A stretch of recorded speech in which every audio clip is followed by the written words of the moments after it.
for the first time of what seems to be fucking forever, it's actually sunny in the UK for once. But regardless, good morning, good afternoon, or good evening, ladies and gentlemen. Welcome back to the channel. Today's going to be very reminiscent of some videos I have done in the past, and that is, well, a vlog. More specifically, a bigger vlog, more leading up to a regional that we have in just about 2 weeks here. To give you guys some context as to where and when this regional is, the regional is has been held by the lovely guys at Dice and Destiny in Canterbury, so it's not too far from where I live. I think it's about a 2-hour train ride, which isn't too bad. I've been to the originals a couple of times. I've been to the store only like a handful of times. I could probably count on one hand how many times I had been. However, it is also on a Saturday, more specifically Saturday the 12th of April. So the good thing is that I have still a decent amount of time to show you guys what deck I will be on and, well, what I'm likely to do for some changes. And obviously, if you guys have seen the last video, or at least more specifically the last locals video, we will be on Bestial Malice. Even though I've not really shown much of the Malice deck on the channel, I'm not going to go too much into detail as to what this deck is. It's been out for a while alongside Rouge, and there have been a lot more people playing it than I have. We are currently on, well, the starting list, should I say, we are on 3 Malice Dormouse, 3 copies of Malice White Rabbit, and, well, the last Malice monster instantly is 2 copies of Malice Cheshire Cat. For the spells, which there is actually only 1 Malice spell, and that's currently its field spell, being a Malice in Underground. Then we are on 1 of each of the traps. I have been really tempted to play at least like another copy of GWC, but I'd never really want to all that much. And that is all for the Malice cards of the deck. It is a very small engine. And then there's probably one of the other engines of the deck that you will see a lot, and that is the Bestials. We're on 1 Magnumar, 3 copies of Bull Drake, 2 copies of Druid Swarm. If I could play more, I would. I don't own them. And 1 copy of Saronir. Essentially, Saronir is the 3rd Druid Swarm in most, if not all, instances. Then onto this fucking brick of cards we call Nod Engine. We are currently on 3 Ash Blossom and Joy Spring. This card is still really, really good. However, it's less impactful as the format goes on, because you're a lot of the time needing multiple hand traps in conjunction with high impact ones, maybe like Nib, Imperm, Nib Vela, Nib Ash, so on and so forth. On the topic of Nib, 3 of it. This card's really good, and into most decks that are not Blue Eyes that can set up an early Blue Eyes Ultimate Spirit Dragon, it's not going to do you much harm to play it. And then, obviously, the card that definitely needs to be played in the deck, because I'm a fucking heathen, and that's 3 copies of Dimension Shifter. I feel like this card will get banned sooner rather than later, and when the time comes, I'm expecting it at this point. Then, one of the cards I've been really loving at the moment, especially against Blue Eyes and Rizio, and that's 2 copies of Ghost Ogre and Snow Rabbit. I am very much aware that, well, this card, as well as Dimension Shifter, conflict, as this card needs to go to a graveyard and Dimension Shifter prevents it. I do, however, like having both of these in the deck, especially this card for True Light specifically. Then we are on to the non-engine spells, being 3 copies of Allure of Darkness. If this card goes to 1, I'm not going to be surprised either. This card's absolutely amazing in this deck. It gets you like plus however many cards in this deck as a whole, because you can banish them all, bring them all back, and just go from there. Then obviously the last 2 spells being Gold Sarcophagus and 1 copy of Called by the Grave. Called by, I've been very much wanting to figure out if I want it in the main or in the side deck. I've liked it in the side, but the main seems to be where it has stayed. And then the last 3 cards of the deck being 3 copies of Infinite Impermanence. If I had Dominus Impulse, I would definitely be playing it over this, as I did actually get a taste of it in the last OTS I was at, and oh my fucking god, did I love playing it. Let's go over the extra deck. This one is probably just as lightning or just as simple. We are on 1 copy of Malice Queen Red Ransom, 1 copy of Malice Queen White Binder, and 1 copy of Heart's Crypta. All of these cards come up multiple times across the course of the game. Well, maybe less so with Malice Heart's Crypta. However, I will make some elaboration as to why I'm only playing 1 White Binder, but eventually you will see me start to play 2. That is all for the Malice monsters. Now, let us talk about some supplementary monsters that are pretty much like honorary Malice monsters. That's 1 copy of Link Decoder, 1 copy of the card that should have had an OTS Super, being Haggard Lizardos, 1 copy of SP Little Knight, and 1 copy of Splash Mage. All of these cards kind of do the same thing in the sense that they reborn a Malice monster to their own degree, or act act as interruption in the case of SP Little Knight. Sometimes all of these cards can come up in the span of like 1 or 2 turns if you're either one, an idiot, or you have to go very awkward routes. Now we're on to just some other cards that help these cards pop off a little bit more. One copy of IP Masquerena. This card's always good. I don't know how I feel about this card in this deck. I've never used it much, but seems to be popping off currently, and I might as well try it. One copy of Nightmare Phoenix. Phoenix in this deck, I feel like, is necessary. The reason I feel that is because a lot of times we are under really shitty floodgates. Like earlier today, as I'm recording this, I got fucked over by Shadow Imprisoning Mirror alongside Lancia. There was no way in fucking hell I was going to get through that. Then that backup plan to Lancia, and that's one copy of Deco Tilka Heat Soul. I feel as if this card is really, really good if you have multiple non-engines to draw. Like obviously I have Ash, Nib, Imperm, Ghost Ogre, and my Bestials. But hell, sometimes even just drawing into this card or drawing with this card into more engine is always good. And well, here's another attribute you can use for access code. Speaking of access code, we have one copy of said motherfucker. This card essentially also acts as an OTK on his own, because you can banish one of the Malice monsters, more specifically Whitebinder, which then can banish multiple monsters, bring themselves back. You know the drill by this point. One copy of Firewall Dragon. I don't know how I feel about this card in this version of the deck. I don't know a lot of things realistically. I personally believe that this card does have some use. I do, however, believe I have not discovered it yet, other than the fact that he's a Metal Tronus target for Blue Eye Spirit Dragon. That I will talk about in a little bit. We are on, obviously, one copy of Baoku the Lightless Shadow and one copy of Nightmare Griffin. These two cards make Malice's end board significantly more threatening, yet significantly easier to make in a lot of instances. And I find that to be a very good thing, considering the fact the Terahertz stuff got me killed a lot of the time, and I just couldn't play through Nib with it, like I can now with the Bao stuff. And then, obviously, one copy of Superstar Slayer Typhon Sky Crisis. This card's really good. Daddy Nigel always does pull through at some point. On to the side deck for the time being. This is the bit that is probably more likely going to change over the next couple of weeks, as I've been trying to use this time to figure out what side deck techs I can use against the top 3 decks, being Ryziel, the Mirror Match for Malice, as well as Blue Eyes White Dragon and the Primer Engine. We are on 3 copies of Droll and Lockbird. With the release of 7th Tachyon and the use of 7th Ascension to try and get it, this card's going to come up more and more, and it might even make its way into the main deck at some point. Then obviously 3 copies of Artifact Lancia. Lancia in the current metagame is, I don't like it, but it's kind of a necessary evil, unfortunately, at this point, in a very similar vein to how Dimension Shifter has always been a necessary evil in my opinion. However, if this card does go, I won't be surprised. However, I am mildly annoyed that Ryziel can now search Artifact Lancia thanks to 7th Tachyon. Then, onto the spells, we are obviously on 3 copies of Cross Out Designator for said Lancia. Yes, my set is mismatched. Shut your mouth, I don't care that much. Then we are on 2 copies of Triple Tactics Thrust. This one was intentionally mismatched because, well, one of them is German, and I find that really funny. But yeah, I like Thrust in this deck. Thrust can pretty much get you anywhere. Alongside, well, here is his targets. 1 copy of Harpy's Feather Duster, 1 copy of Triple Tactic Silence, Dimensional Barrier, and Different Dimension Ground. Essentially, Different Dimension Ground acts as a 4th copy of Shifter, and alongside Thrust, there is now essentially 6 copies of Shifter in the deck that I can activate at my disposal. So that, at the moment, is my list for Malice. It's definitely one of those lists that I'm kind of happy with, but I'm unsure of how I feel.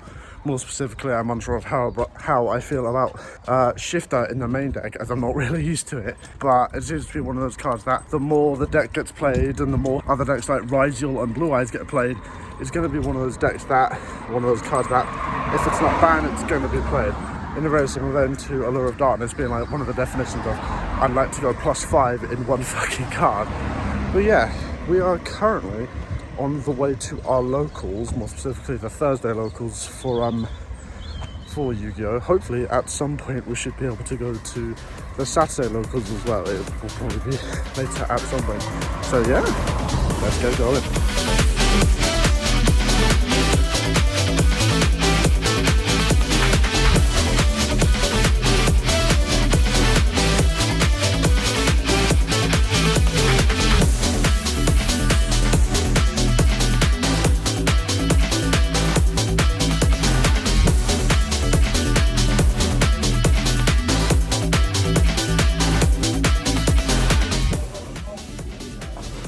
So, ladies and gentlemen, we have finally arrived at locals. I should probably actually tell you a little bit about the locals that I've been going to for the last however long. Magic Mayhem Hobbies in Bexhill in the southeast of England has been my locals for the last however many years. Everyone here has been absolutely amazing to me, my friends that came from other stores, and just generally have been a massive help for obviously helping me record this stuff for you guys, as well as just hosting events for Yu-Gi-Oh! And recently for One Piece, as you have seen on the channel. It has been a lot of fun.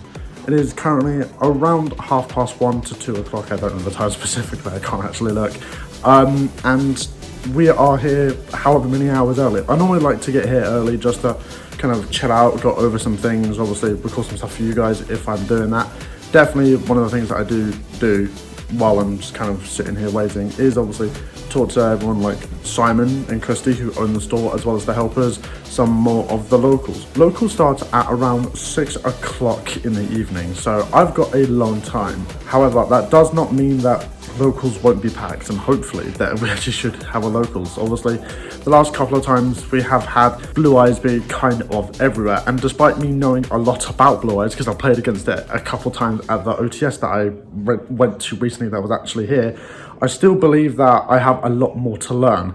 However, I have a lot more to learn about the mirror match for Malice. I don't know anything about it because no one else at locals plays it, and the only guy that plays it, well, at locals only comes on the Saturday, and a lot of the time is playing Labyrinth instead. So I do need to at some point sit down with someone and do the mirror. However, I would like to also be more prefaced and more prepped for something like Ryziel, because that is something I don't know a lot about. However, it's one of the decks that I'm going to be seeing a lot. Obviously, I will show you guys what I'm thinking of for the regional. So yeah, locals is in a couple hours. Let's see how well we do.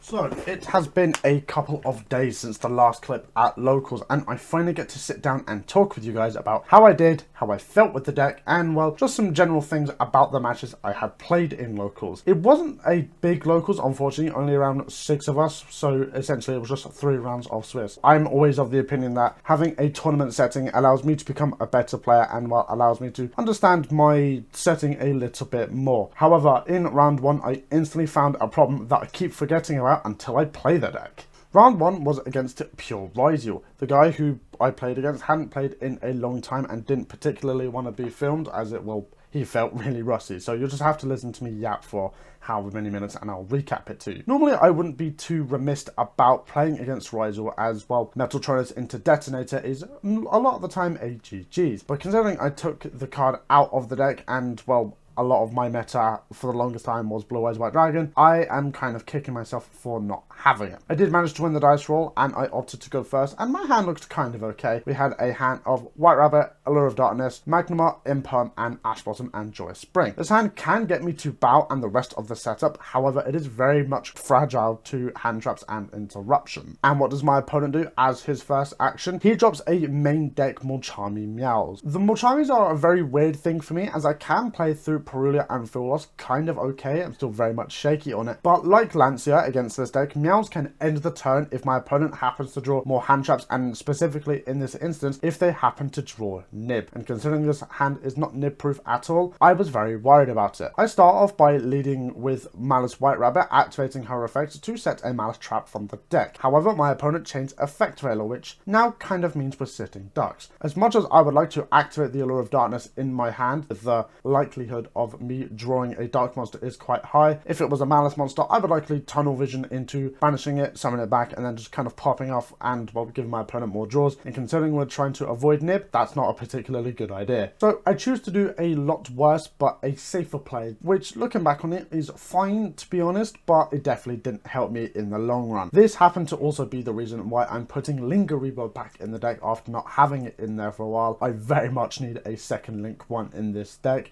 and a lot of people seem to agree.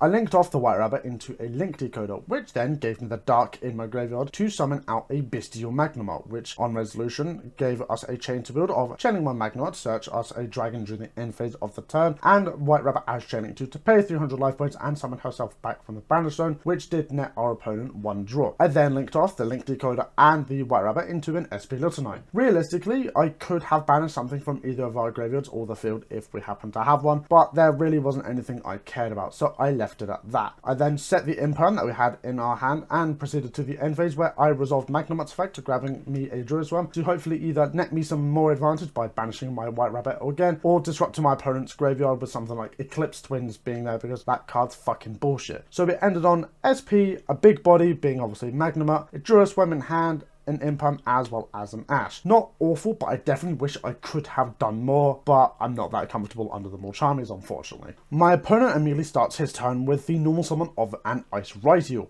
which isn't bad, but definitely telegraphs he needs the card to resolve, which there was no way in hell that it was going to, as I had asked the effect to special summon from deck, which did get me kicking myself when my opponent immediately after activated Pot of Desires. The amount of words I could have called him after having to banish 10 cards and then draw 2 was immense. The worst part is he managed to find an EXT Rysel off that Desires, and well, he was able to pop the fuck off, sending a Mirrorlogic Aggregator to special summon it to the field. Then he had to build the chain. Chaining 1 EXT Rysel to search for a Fire Thunder monster, and Mirrorlogic Aggregator as chaining 2, targeting my SP Little Knight to negate her effects. Then I had to do something about it. I activated SP as chaining 3, targeting herself and targeting the Ice Rysel, which I very much wanted to try and prevent a dual drive and a detonator.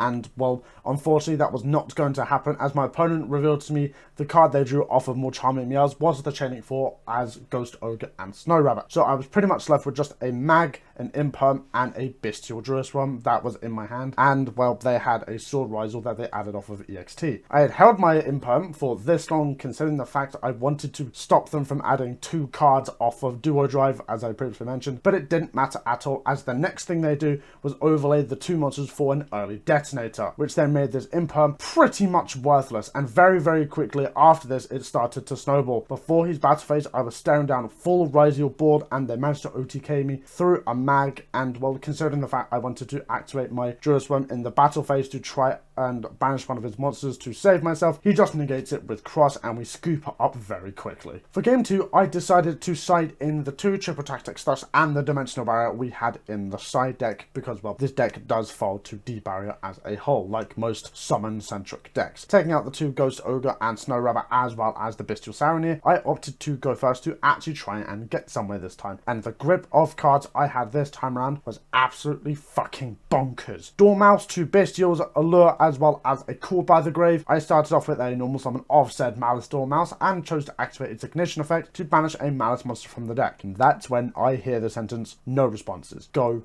nuts. And go nuts I did. I went through the entire Dormouse combo, and as we got to Cheshire Cat, I banished a dead copy of the field spell in hand, which allowed me to draw into Dimensional Barrier, which, well, we had sided in for said thrust, but considering the fact we drew it, I was grinning like the fucking Cheshire Cat. We ended on Bow, GWC set off of the Griffin Engrave, as well as so much more. We were set for this game, and, well, it was true. The Dimensional Barrier had carried a lot for me in this game, but even if I hadn't drawn it off of the Cheshire Cat, my opponent's hand was not that good and likely wouldn't have mattered with the sheer amount of bullshit we had in hand. Game 3, on the of the hand was just an actual shit show. I sided in the crossouts and the one Lancia as well as my draws, as I was expecting to go second. I did not go second. After the siding, my opponent had opted for me to go first, and this hand was the clunkiest piece of shit I had in a long time. Dormouse, crossout, the fucking Lancia, field spell, and the Cheshire Cat. Considering the fact that I had no pistols or hand traps in sight, I was a little bit more pissed when I drew the fucking Lancia and the crossout at the same time. But then it pissed me off even more that my opponent had dropped their own Lancia just during the main phase. So yeah.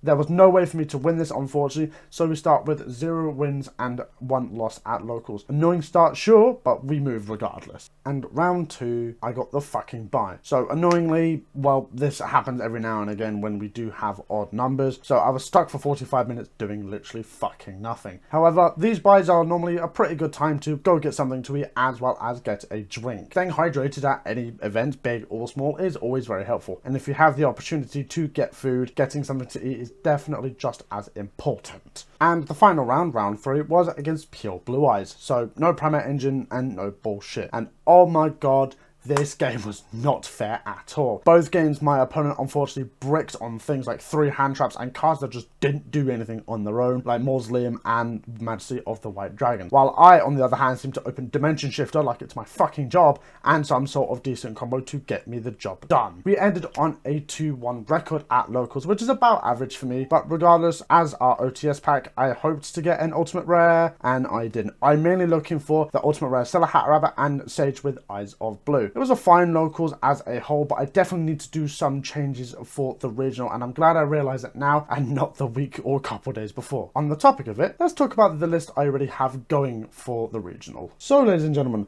this is the list I'm actually taking for the WCQ, or at least the first iteration of it. As you can tell, it doesn't actually look much different than what I currently have going for me, other than the fact that there is one card in this main deck that I did allude to earlier a couple of times in the video, and that is Metaltronus. This card is really good right now, considering the fact that Ryziel and Malice are absolutely fucking everywhere. It's less good against Blue Eyes, however, I will explain to you why the card is still main deck worthy, considering the fact that Blue Eyes is just around as much when it comes to the meta. So let me explain to you what it actually does. You can target a face-up non-token monster your opponent controls. You can special summon a monster from hand, deck, or extra deck that shares something 2 things in common with. So obviously it could be type, attribute, and or attack, but you must negate the effects of the monster you summon.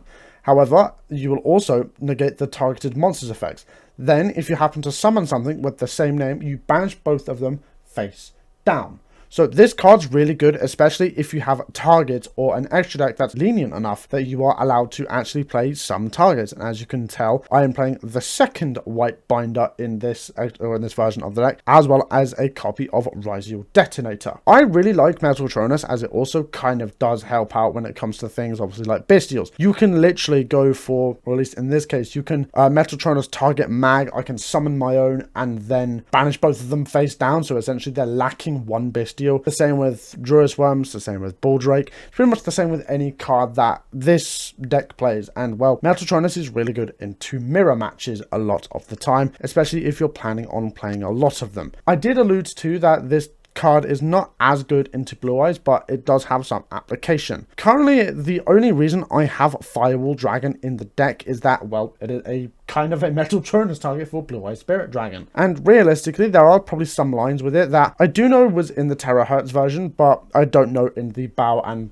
Griffin version. So I'm not particularly well versed on it. So this is the list I kind of want to work towards when it comes to playing for the WCQ. This side deck is mainly currently, well, it's actually just the one I played at the OTS regional, or the OTS championship that I played with this deck. I really enjoyed everything that was in this. However, I do want to try and test out some other things. Like I might take out Duster. Dimensional Barrier is not coming out. Spooky Dogwood's really good, especially into decks that play a little bit longer, or if you're playing against an opponent that's slow playing you. A lot of the time you can gain a significant amount of life points on their turn, and in some cases if you do it on your turn and they summon quite a lot, in the case of something, let's use Tailament for an example, you can gain a shit ton of life points on your turn while also using them as a resource. So yeah, that's currently the list we have going for for the WCQ, or at least the base of it, that is. Obviously, you guys know that this is the list that we are currently working with. I have just put in the Lingariro before I started recording, as I'm definitely going to put that in, because not having another link one that I can use with my plays that are definitely not as good as obviously popping off with link decoder, it's definitely something I do need. However, obviously, actually I just realized this is also different. I should have a Nightmare Phoenix instead of a Cerberus. However, that actually does create a topic. I have been possibly meaning to play both of them, because every now and again people are playing Chaos Hunter, and obviously essentially Chaos Hunter is just Lancia on legs, and a lot of the time this deck can't out it unless it has something that's bigger than 2700. I don't know. Oh no, 2500. I thought it was 27 for some reason. But yeah, if this deck doesn't have anything that's bigger than 25, of which a lot of the time it doesn't, because the only one that kind of is either a Bestial or Hearts Crypto, or just anything that's big. But a lot of the time, a lot of things that are big either require something that makes them bigger, like access code, or just require a lot of things like Bawaku, for example. So yeah, that is currently what I am thinking. So, exactly a week from today is the date for the Canterbury Regional, and I am very much comfortable and confident with the list we're working towards. However, there is possibly something that might be thrown into the mix that may change up the way we play the deck, as well as change up the list as a whole, and that is thanks to the recent openings of Konami's Quarter Century Stampede. Despite the wider Yu-Gi-Oh community being very split down the middle as to where this rarity collection stands among its three predecessors, I genuinely don't think it's all that bad. Mind you, there are some cards that are a little obtuse in the set, like Christian Kwan and the Lunar Light cards, as well as some of the Nostalgia Pool cards just being kind of there, like Slushing Orbital 7. I personally like the set a lot, and if I could afford to buy a booster box for you guys to open on the channel, I would. But that's not what I'm here to talk about. I'm more interested in three specific cards from the set, and well, more specifically, three reprints: Mulchami Full Loss and the Fiendsmith cards. As of today, Kong's cards have super rare Mulchamis at £15 per copy at pre-order price, Fiendsmith Engraver at £6 a copy for pre-order price in Super, and Fiendsmith's Desiree is not even £1. Mind you, Desiree was in Super to begin with, and the cheapest part of the usable Fiendsmith engine. So that puts a Fiendsmith Malice version on the table for a possible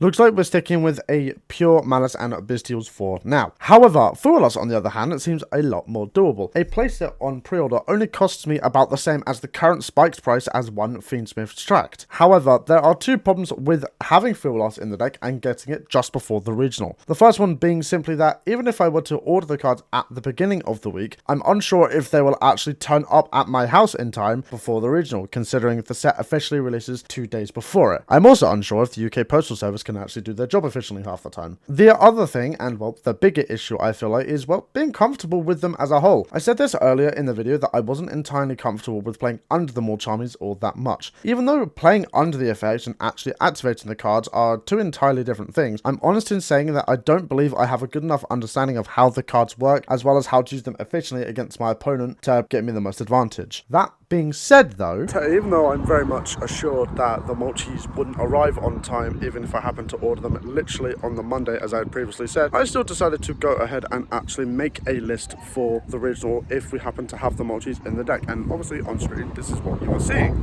And considering the fact that we took out the Ghost Ogres for it, I'm unsure of how the list would fare, considering the fact that I really liked Ghost Ogre on something like True Light, Mausoleum, Dual Drive and so on and so forth. I don't know how well that would actually turn out. So yeah, that's currently what I'm thinking about for a Mulchami list. However, the good thing is about not knowing if we have the Mulchamis or not is that we actually get to figure out what we want to do with the current list that we have. And as you can tell, it's sunny outside, and well, we are off to this Saturday locals for Yu-Gi-Oh! At Magic Mayhem Hobbies in Bexhill. Currently I'm not there, I'm still currently waiting for the train. So this one's definitely going to be a little bit longer because these Saturday locals are normally significantly bigger, normally around 5 rounds of Swiss and no top cut, because obviously things can go on for a while, and as much as the owners would like to keep the shop open for a top cut, they've got other things to do that are a little bit more needed than a Yu-Gi-Oh! Top cut. So yeah, that's what's going on today, and hopefully we should be able to do significantly better than the last week. So yeah, let's get straight into the games.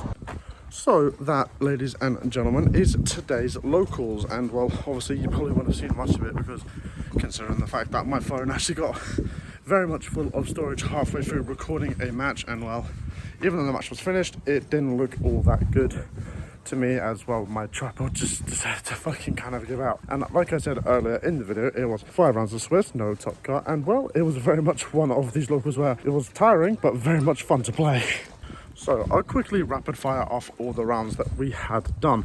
So round 1 was against Adam on his Magia Turbo deck, and well, considering it's the only Yu-Gi-Oh YouTube video that I've posted in a hot minute other than this one, it's very much not something that you guys have not seen on the channel at least once.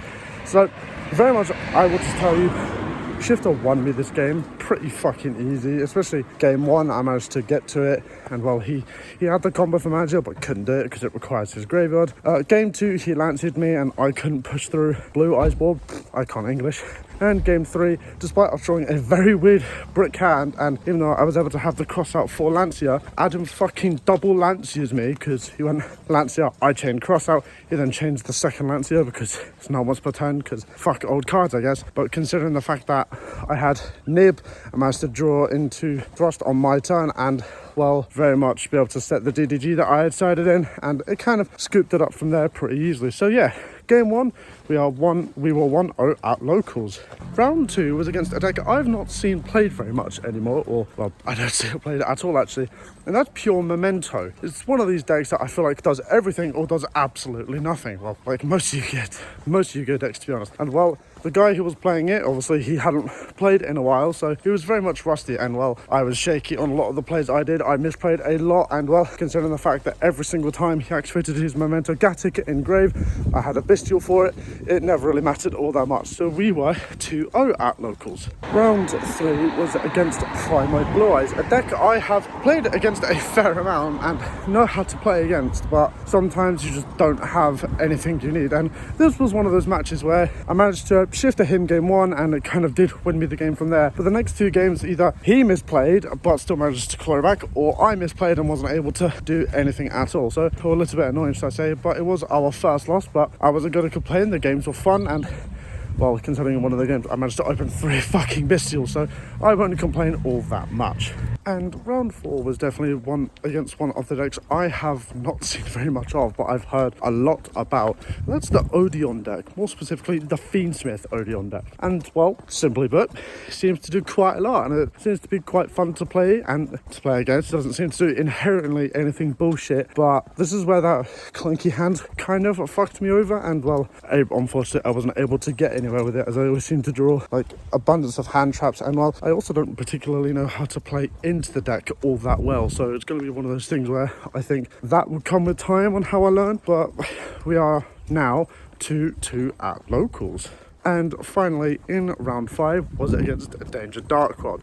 And unfortunately, as much as I like Danger Darkquad a lot, and well, the guy who was playing against was very much fun to play against a lot of the time, it's not helpful when the fact that I'm playing a deck that's full of Bestials and comprised of Dimension Shifter and stuff that banishes from either graveyard. So yeah, we swiftly took that down, and we are now a full 3-2. The average, but definitely I'm not going to complain about it because it was a lot of fun to play.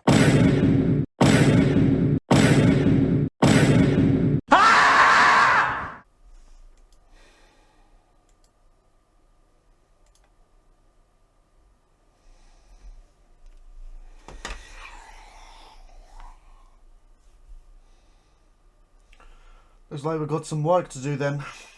Well, considering the regional is in 5 days as of me recording this isn't going to go well, especially considering the fact that we now have to find replacements for 3 names, Dimension Shifter, as well as a couple of other things. However, considering the fact that I saw this bannist drop live at fucking 12 in the fucking morning, it's going to be one of these things where I have already been cooking for it, and well, I want to show you guys the possible evolution of what the Canterbury list is actually going to be. So obviously this is our list that we were making to go to Canterbury. Now it's obviously a little bit different. You can tell on the screen that there are a lot of 2-ofs and a lot of 1-ofs. It also does mean we lose quite a lot of staying power in the deck, and we lose quite a lot of consistency. So if I were to take out all of those cards like I'm supposed to, take out 1, 2, 3, 4, 5, 6, 7, 8, 9, 10, 11 cards. We take out 11 cards because obviously we can only play that many. So it then kind of leaves us with this shell of the deck of what we had in the first place. It's not the end of the world. We could very much kind of just add signet mining and some extra extenders from there and just kind of say c'est la vie and we are done with it. I don't, however, think that that is correct. I do genuinely think this deck needs some changes. So obviously this is what it would look like. I think that this is kind of the list if I were to play the bow stuff in Malice at the WCQ. Obviously you can tell there are some differences. There are more bestials, the template skipper and the dot skipper are back.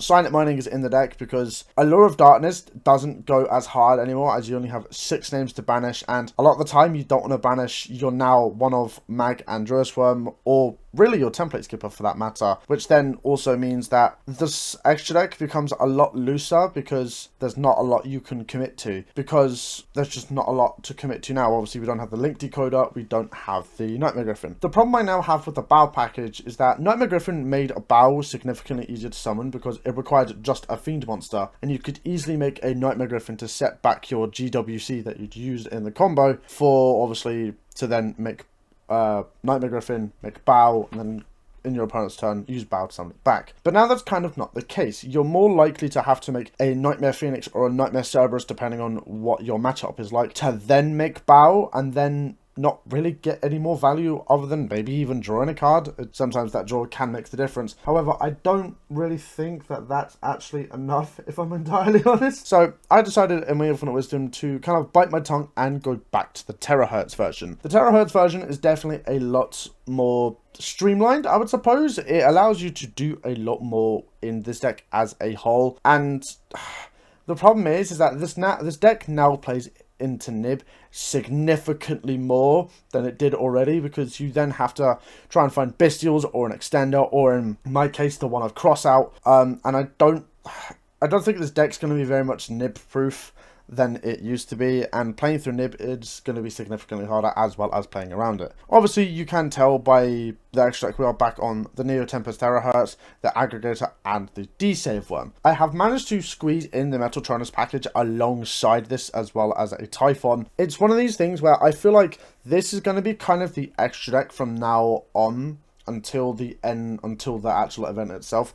I doubt that I'm going to do much different, or changing to it, should I say, other than maybe like siding the Metaltronus and the Detonator. But the problem I have with is that Metaltronus becomes significantly better into Ryziel because they now only have one Ryziel Detonator. So if they make it and I happen to have a Metaltronus in hand, it's going to be the first thing I activate, and that's kind of a GG's from there, because they would literally, like, a lot of the time have a like an Eclipse Twins or an Aggregator attached to it, which then doesn't really do much if you happen to have like bestials or something along those lines. It also does mean we could also play, as you can see on the screen, we could possibly play Code of Soul. Code of Soul I didn't really like in the first version of the deck when we played the Terahertz stuff, because it just didn't feel like it didn't do anything. And obviously now that we have some spare monsters to actually use, obviously in your opponent's turn you would the GWC to bring back the White Binder, to then some banish 3 and then summon them all back. Now we actually have a use for the Code of Soul, as you could also make a Heart Scriptor on your opponent's turn, or make an SP Little Knight. I am aware that this was able to be done regardless of what version you were playing, as long as you had the Terahertz stuff, but I think now it's probably going to be significantly better. And obviously I don't feel that confident in this deck now, because obviously I knew how the deck worked when you obviously had 3 of every name, Allure of Darkness, 3 Dimension Shifter. I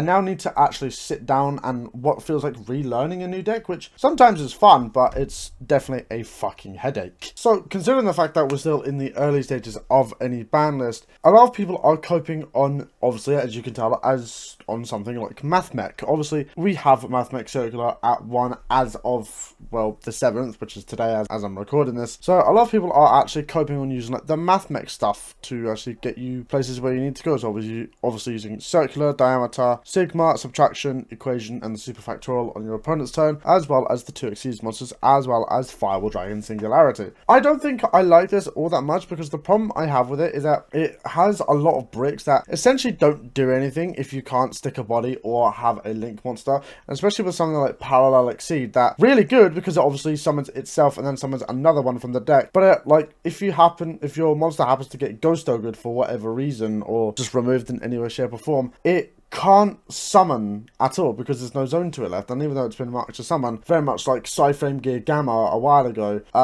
if it can't summon, then it's not really going to be worth it. So I don't really think that this version of the deck is going to take off. And well, considering the fact there are only 2, 4, 6, 7, 8, 9 darks in the entire deck, I don't think Allure of Darkness is very good into this deck either. There is another version of the deck I did think about a little bit, and that is the Striker version of the deck. I used to play this version back when Malice first came out because it allowed pretty much Engage to be like part of a one card combo that pretty much got you to like Splash Mage or SP or pretty much anywhere you needed to go. And obviously it only takes up 1 slot in the extra deck, but it's one of these things where I feel like it could be better, but I feel like at the moment, while Bestials are kind of still everywhere and like the Malice Mirror is definitely something, I just don't feel as comfortable with it as I used to. And obviously I don't know how you play through Nib with it, especially like right now where obviously everything is all up in the air. So however, I am definitely cooking with this version and with the pure version, so hopefully either in the next clip or a couple of clips later you shall see the final list, as it were. So there has been a slight change of plans with our final list for Canterbury, and that is thanks to these little fuckers. This past Thursday was the release of Konami's Quarter Century Stampede, and obviously, as you guys all know, Mochami Fulos was actually in it. And well, considering the fact that I always like to open at least a little bit of every set, I brought a couple of packs, well more specifically around 10, and I actually happened to pull one. And well, considering the fact that no one else can stay away from the fucking dopamine rush of opening packs, one of my mates, Adam, opened 2 boxes and happened to pull 2 more. We did a trade. I had one lined up with him originally for 2 QCR Herald of Arclights. Well, I was giving him 2 QCR Heralds, and we ended up on with a straight trade for 2 QCR Herald for 2 Ultra Rare Mochami Fulos. This card very much changes how I actually see the deck in comparison to what it was, because my original thought was that I was not going to be able to get these cards in time for the event. And it turns out that regardless of if I had ordered them with Kong's cards, as I had previously mentioned, or I had gotten them through local means, I still would have gotten them regardless. So, well, considering the fact that I also said that I don't think I'd be playing them because, well, I didn't feel like I'd be comfortable with them. What's the better way to become comfortable with a card you don't particularly know how to use than obviously in locals and, in this case, a bigger regional. This list is going to be a little bit different, and obviously we're taking the ban list into consideration. So, let me show you what this list has devolved into.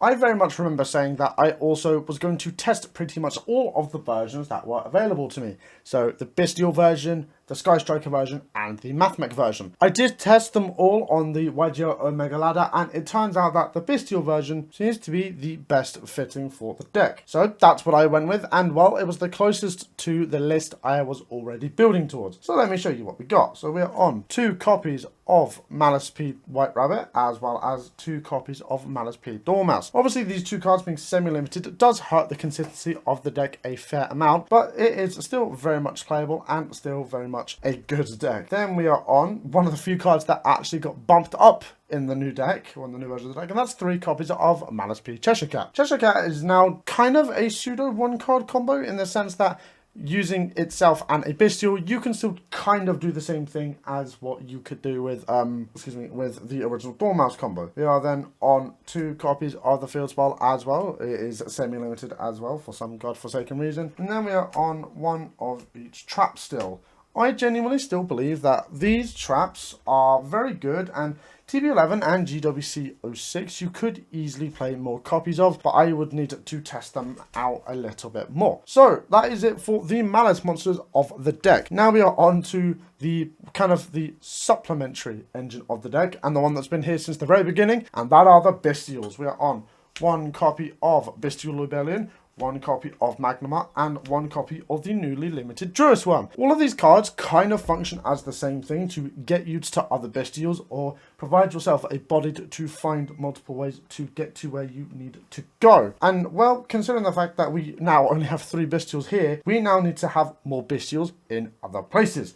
We now have 3 copies of Bestial Sarinir, One of them is a proxy. I am borrowing the third Serenade off of a friend as I don't own one. Serenade is also really good in this version of the deck as well. You can get to your Bestial Rebellion and set up some branded regained plays, which actually in the mirror is fucking bonkers. Then we are on 3 copies of Bestial Baldric. Baldric in this deck now becomes significantly better as well. Don't mind tributing off your Malice monsters as well. You want to banish them with the other bestials you will likely always have in hand, as well as you can actually make this a very good interruption tool, even though it is a little bit specific as it always has to banish the monster that is summoned. And the last thing for the bestial engine is 1 copy of Branded Regained. This card's going to be really good, especially into the mirror, as you can literally banish one of your opponent's monsters willingly that's not activated their effect. You can then make them activate the effect and then use the regained to forcefully shuffle it back into the deck and then actually draw a card. So you essentially make them snuff out an effect. So that is the bestial version of the deck. Well, or the bestial engine, should I say. To the break of cards we call the non-engine. We are on 3 copies of Ash, as we always have been, 3 copies of Nibiru the Primal Being, and, well, the newly, introduced card into the deck, 3 copies of Mulchami Fualos. I didn't understand this card as much as well as I do now, because I've actually managed to sit down and get some use out of it and gain some understanding as to what the card can actually do. And going second, or well, going first, even for if you have some decks that play it on your turn very well, this card is incredibly solid if you're able to control no monsters. Then, that is pretty much all for the monsters actually. We are on 3 copies of Metal Tronus for the fucking stupid Ryziel bullshit, and well, considering the fact that Ryziel now only have 1 detonator, this card becomes significantly better. However, a lot of people have gone back to the Kashtira version of Malice and well, decided to play Kashtira altogether as well, considering the fact that you can now actually extra deck rip your opponent's only detonator out of the deck. It becomes significantly more difficult to play into. Then we have the one-off spells. We have 1 copy of Gold Sarcophagus, 1 copy of the newly limited Triple Tactics Talents. I can understand why this card has been limited, but it doesn't make it any less hurtful. 1 copy of Terraforming and 1 copy of the also newly limited Crossout Designator. And then the final cards in the main deck, and that's 3 copies of Infinite Impermanence. If I could play Dominus Impulse, I gladly would, but I do not own any copies. With the ban of Link Decoder and Nightmare Griffin,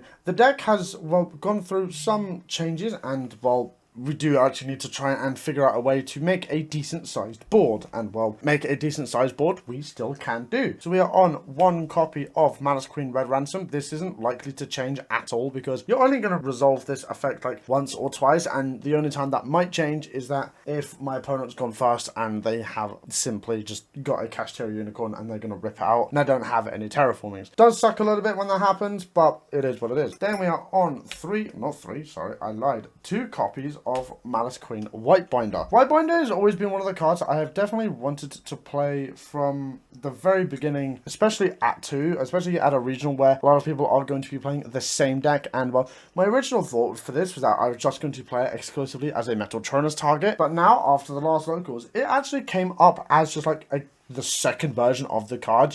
I actually managed to make it again, and it did actually win me the game. And the final Malice monster is 1 copy of Malice Queen Heartscriptor.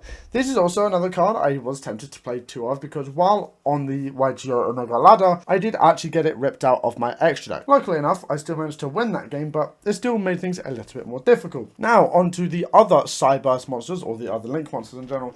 We have 1 copy of Lingaribo, Splash Mage, a Haggard Lizardos, SP Lieutenant, and, well, a Dark the Dark Charmer. Dark is one of these cards I have become really hit or miss on. A lot of my locals is full of light decks, so I've not really had the chance to actually use this card to its full potential, but I can understand that going into original, it's probably better if I happen to play any more mirrors or a deck that's heavily dark focused. Then, the 2 Nightmare monsters, Nightmare Griffin and Nightmare Cerberus. I originally was opposed to playing Cerberus because I didn't really like it all that much, but then, while on the Omega ladder, while I was testing this version of the deck, someone summoned Chaos Huntress against me, and I had the 2 monsters to actually be able to make the Cerberus, so I decided to play both. And well, considering these are Fiend monsters, you can make a Bawaku the Lightless Shadow. This is a card we still play because I feel like it's one of these cards that's always going to be really good, because you can obviously summon back your SP Little Knight, you can summon back your Malice monsters, so on and so forth. Then we have the 2 other Link 4s, Firewall Dragon, and Access Code Talker. Firewall Dragon now kind of takes a bigger role in the deck, acting as an extender, as well as, well, in some cases, if you don't need the extension, acts as a, well, form of removal, as if you have enough monsters to, obviously, that are co-linked to it, you can bounce a lot of cards. And then finally, the last card in the extra deck is the Metal Tronus target for Rouge Detonator. So that's the extra deck. Let's move on to the side deck. So the side deck is actually the thing that's kind of changed the least throughout this entire endeavor. Only 3 cards of it have actually changed, and well, those 3 cards were really entitled to actually be in the side deck, and one of them has come into light a lot more recently. So in the side deck we have 3 copies of Joel and Lockbird. A lot of people say that you should be main decking this card this format. I don't entirely know, but I definitely feel like it should be something side at the very minimum. If you don't play it, then you're probably going to be struggling a little bit more. Then obviously 3 copies of Artifact Lancia. This card, now more than ever, does just fucking kill Malice's turn, and it's really annoying because in the beginning you used to be able to kind of play through Lancia if you had a decent hand, but now you require like some whack-ass fucking Cyberburst extenders that just really aren't worth playing. And the last monster in the side deck is 2 copies of Ghost Sister and Spooky Dogwood. Spooky Dogwood is really good considering the fact that we are paying life points a lot of the time. Some people play a little bit slow, and well, just in general, it's one of these cards that allow you to have some like scare factor in your opponent, because if you do it against Blue Eyes, for example, on the activation of Roar with the Eyes of Blue, you can just gain 3,000 life points right then and there. Now, onto the spells in the side deck. We are on 2 copies of Triple Tactics Thrust, and well, definitely one of probably the best cards in this game at the moment, alongside the card that a lot of people have decided to play, and that's 2 copies of Lightning Storm. The last spell in the entire deck profile is 1 copy of Called by the Grave. Then the last 2 cards in the entire deck are 2 thrust targets in the form of Dimensional Barrier and Different Dimension Ground. So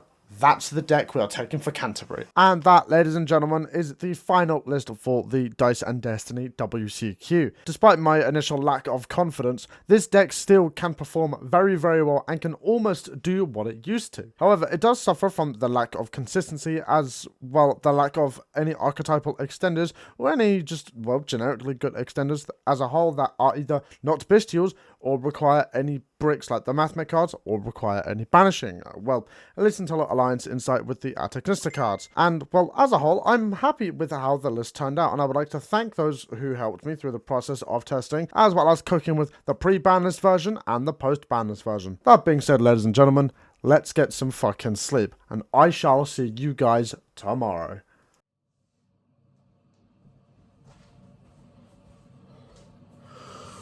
So, good morning, ladies and gentlemen. It is currently around 10 to 7, and obviously up and dressed already. And we are very much ready for today. And I am excited. I'm always a little bit nervous for regionals because I don't get to do them very often. But they are a lot of fun. It is early. It's too early for this, if I'm entirely honest. But it is what it is. So yeah. Hopefully we should be able to do fairly well today, and I'm hoping, fingers crossed, we can actually get some good wins to losses today. If I do well, then sick. If I don't, then that's kind of it. So let's get on with it, shall we?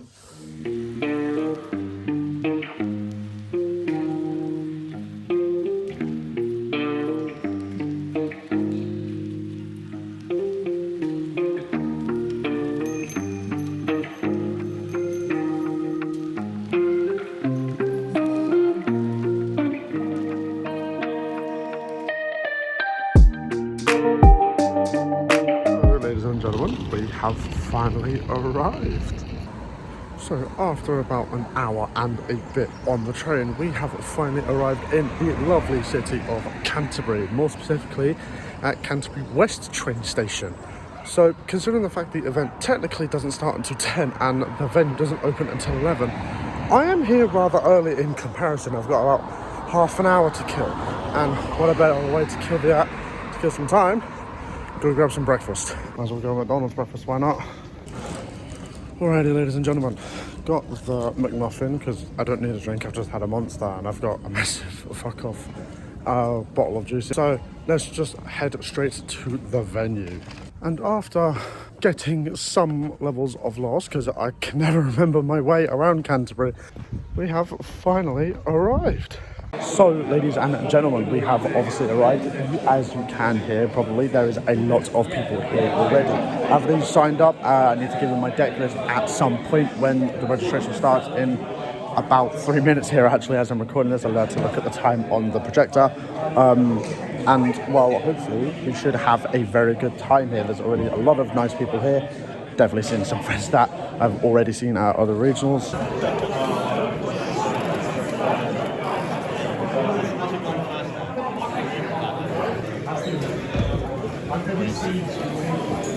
Table Le 20. Sorry, man. Hello, mate. Hello. I'm planning to go back. Right, so round one is in the books, and annoyingly, I didn't do very well. I was up against my Blue Eyes, which is very much a deck I thought I was going to see. Very much a deck I thought I was going to see a lot more, but didn't. And game one, bro, what the fuck happened? I opened Impo, MTP, triple Sarin here, and I was like, oh, this is not going to be a good one. Game two was a little bit better. He fumbled, but unfortunately I just couldn't take it. Blue Eyes, sometimes it's just a little bit big. I'm now kind of starting to regret not putting Ghost Ogre in the deck. So we still have a while for the next round, so hopefully I can, well, say hello to people, have a bit of fun, and obviously talk to the amazing guys at the Shufflers Inn who are the vendors for this event.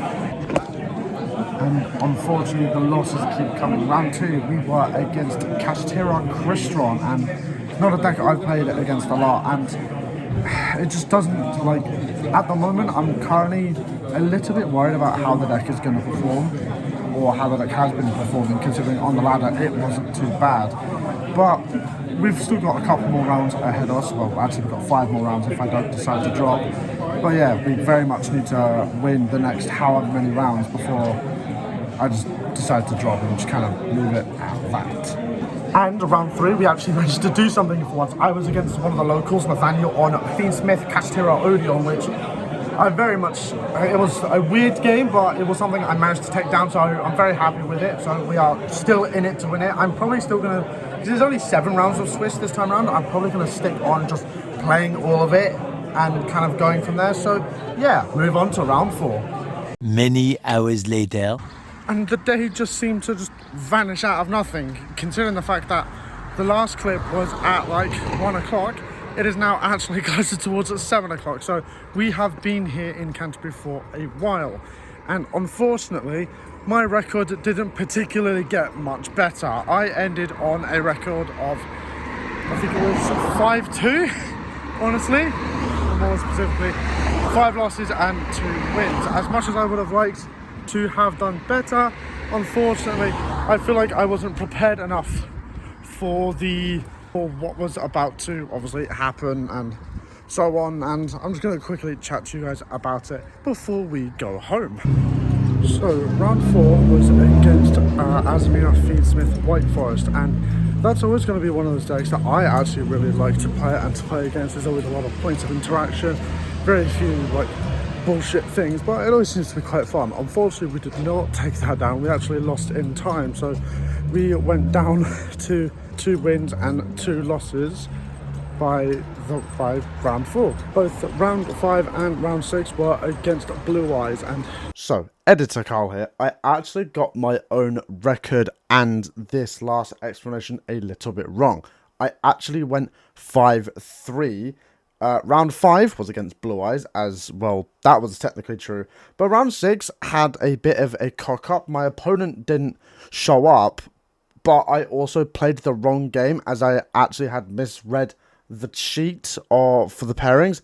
So I had played a game against someone else who their opponent also didn't show up. So the way it worked is that even though I lost that game fair and square, so even though I had lost that game, my opponent got the win regardless, and I technically also got the win for my opponent, or my actual scheduled opponent, because they didn't show up after 10 minutes. So yeah, technically I went 5-3 and not 5-2. I'm mildly sick of this deck already, and it's not been in the game for that long, and well, considering the fact that this is definitely going to be a deck that's going to be around for a while, for budget and expensive players alike. Might as well get fucking used to it.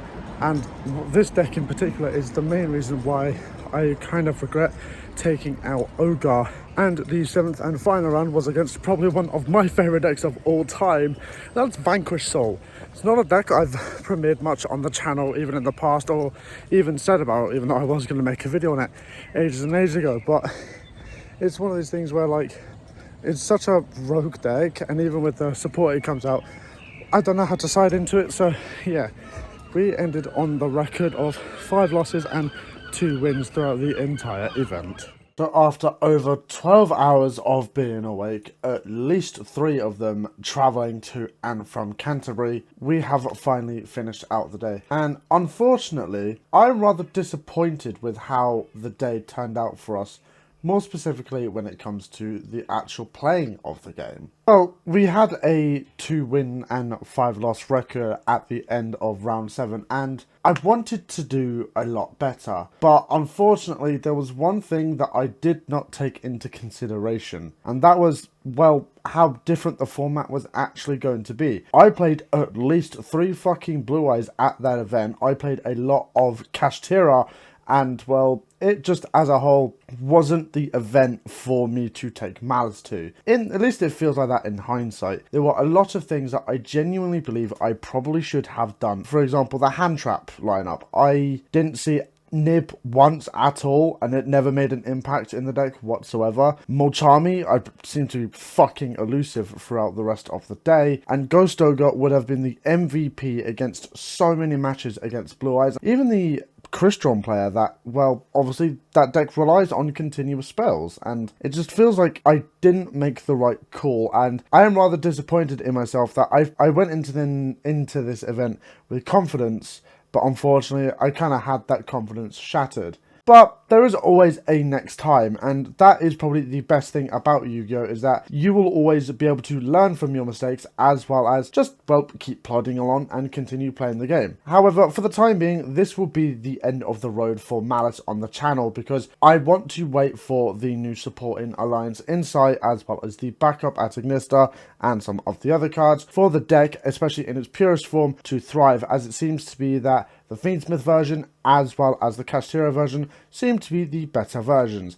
Regardless of how the event turned out and how kind of disappointed I am in the win-loss record we had, I still had an amazing time at the event. The amazing guys at the Shufflers Inn and Destined Destiny, who were the vendors at the event, as well as those who actually made the event respectively, had a very good opportunity to make a really good regional, and they took it. They did amazing. I would like to thank all of those who I actually met at the event, traded with, as well as played, and hell, even just interacted with on a very small basis. That will be all from me, ladies and gentlemen. If you guys are here at the very end, I applaud your patience and I thank you very, very much. This has been a long one. If you guys want to see more Yu-Gi-Oh content or any One Piece content, drop a like down below, a comment as well, keep it civil, as well as a subscription. That is going to be all from me, ladies and gentlemen. Have a good one, stay safe, and happy playing. Catch you later.